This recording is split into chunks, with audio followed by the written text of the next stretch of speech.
The money you've already spent is gone, whether you pivot or persist.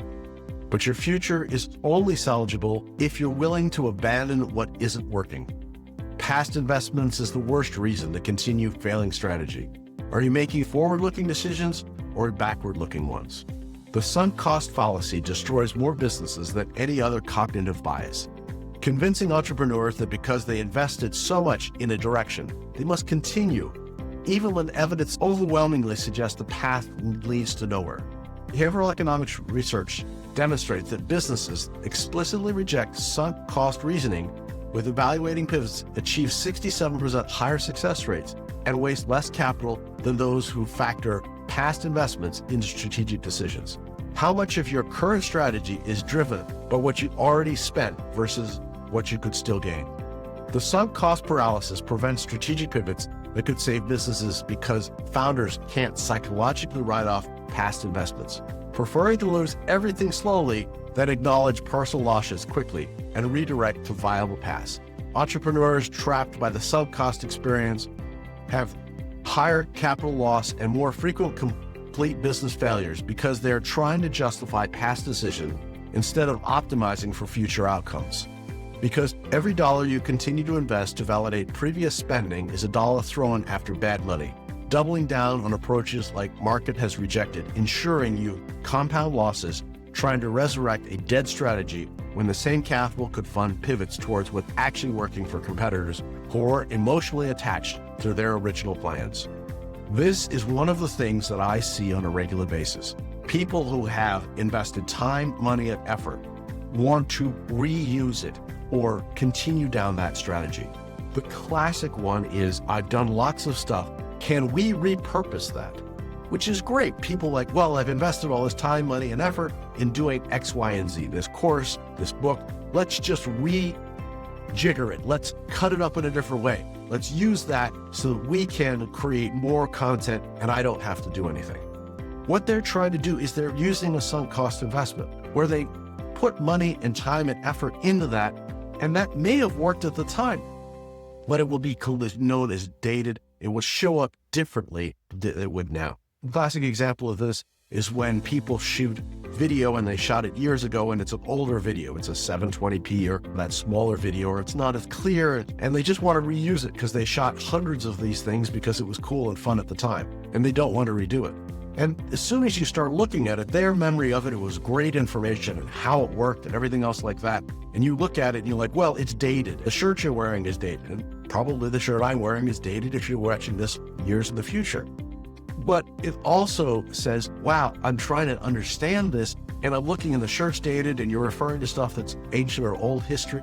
Or worse than that, you refer to something that you thought was going to be evergreen and turns out not to be. Hertz is still trying to not get associated with O.J. Simpson, who turned out not to be the greatest person. Therefore, we have a rule in our company. We only quote people who have already passed away. The chances are that won't surprise us as much.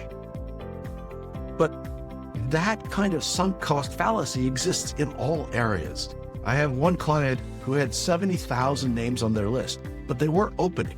No one was opening the emails, but they were still sending the 70,000 names because they thought that that was the important metric. And they kept saying, oh, I've got 70,000 names in this small area. And granted, 70,000 names of people who are active and interested is a massive number in that small niche, but they weren't opening. And they said, well, we paid so much money to get them. I want to try and get them as much as possible. But after a period of time, they were just pushing old money against new.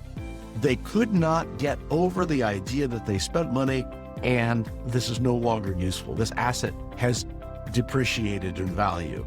So every time I get into a new company, I will find these areas like, oh, we've done all this work and we should be able to reuse it. Maybe.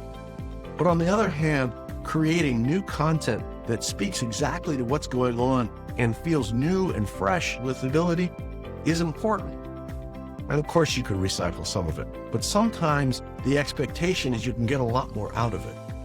You've done that work, you've invested it, you gain things from it. It may have not been financial, it may have not been direct, but you've given enough that they can understand what's going on and you can get something from it.